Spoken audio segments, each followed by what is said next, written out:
Welcome, guys. It's been a bit of a hiatus for me on this particular channel anyway, and I've been blogging recently on my business site, sharing some stories of my experiences as an SEO professional over the years, things that led to successes, things that didn't.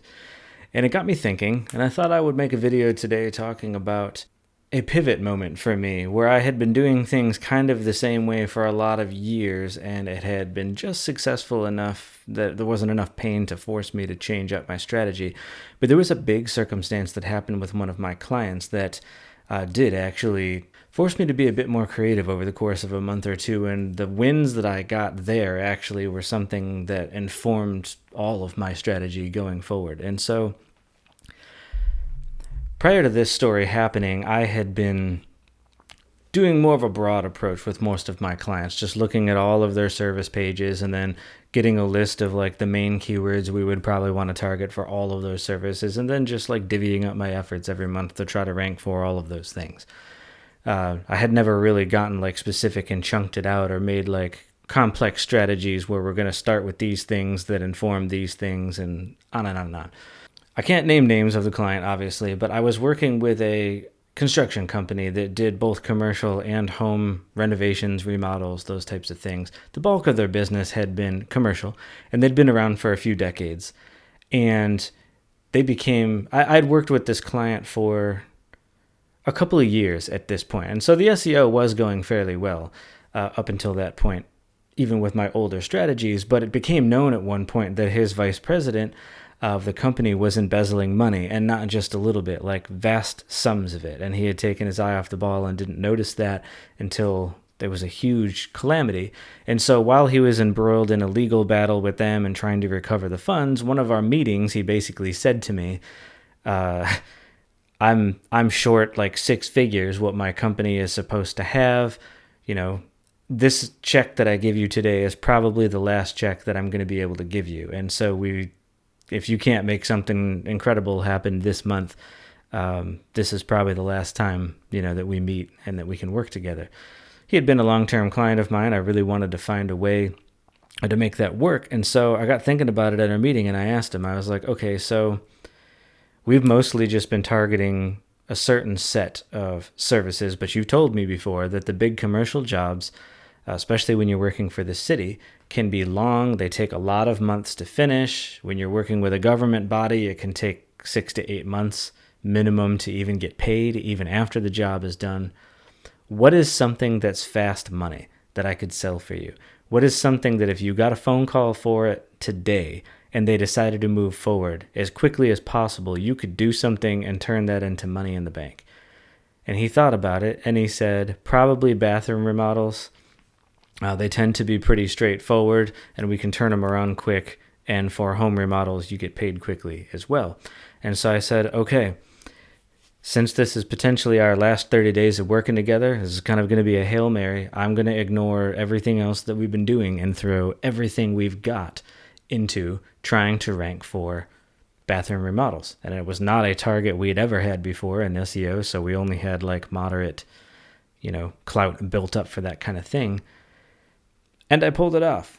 30 days later, I looked at the rankings, I looked at some of the analytics, and I was like, it looks like we've actually made some big strides. I had some trepidation going into that meeting, knowing, but is this going to be enough?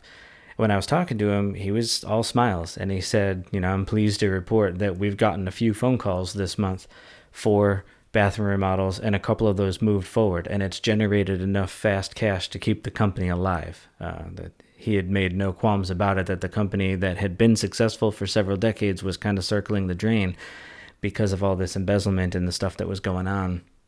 And he was having company credit cards and other assets frozen while things were under investigation.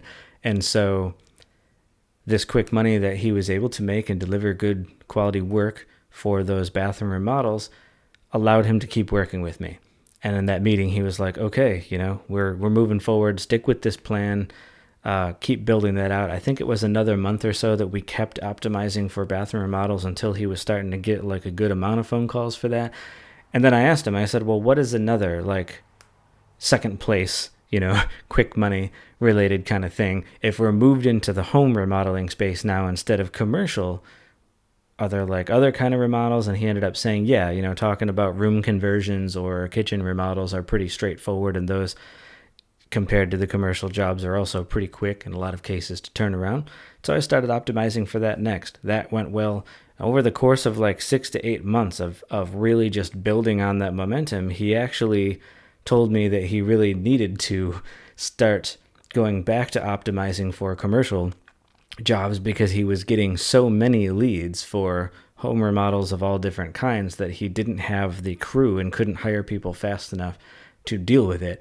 And he was getting pickier with how he kind of judged if those were worthwhile sales calls just because he could afford to. He's getting calls left and right. I'm only going to take like the very best jobs that I'm really the most excited about and, that are the right budget and all of that.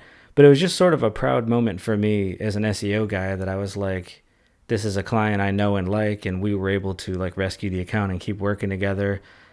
I mean, insofar as I helped keep that business going during a really rough time, which is great for me. You don't always get that kind of a win when you work with somebody, not to that degree.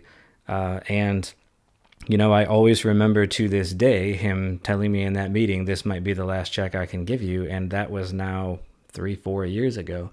So it's very rewarding to know that like it's been profitable ever since and we've been running with it. But what I really took away from that experience was just how effective it was for me to drop everything and optimize only for that keyword and throw everything I had into just that keyword.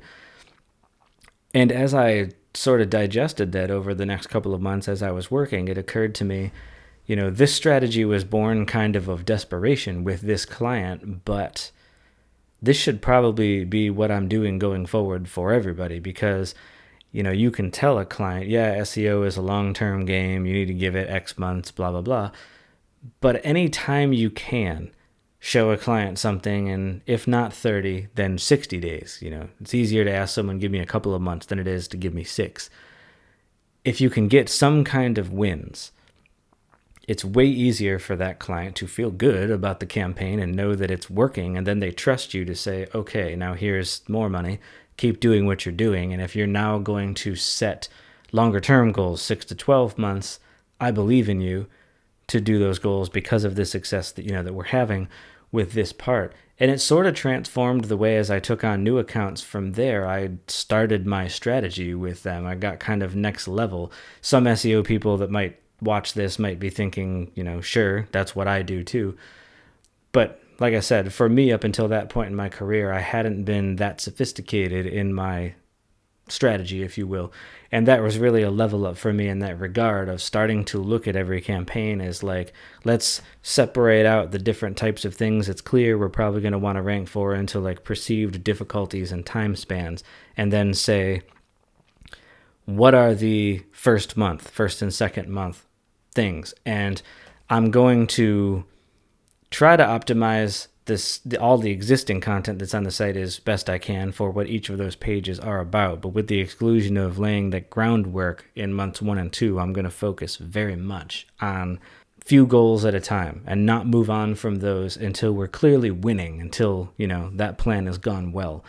And only then move on to much harder keywords. And I realized in the past, like I got lucky when a campaigns had gone fairly well, because without a strategy like that, you're just kind of watering yourself down, optimizing for everything. And if it manages to work out, you're doing so kind of on luck as well as skill at that point. And this was a much more organized way to go at it. And so, I've gotten more sophisticated than that even yet over the coming years from that point. But I always look back on that point now as it's not always clear in any profession, and especially in SEO, it's not always clear when you look back, where did I learn XYZ thing? Where did I start doing a thing? But that, because it was such a big deal for his company at the time, it was such a memorable experience, really stood out for me as a clear point that when I look back, I'm like, that was a situation where the whole way I was doing certain things for clients changed from that experience, and it's made for better campaigns for everybody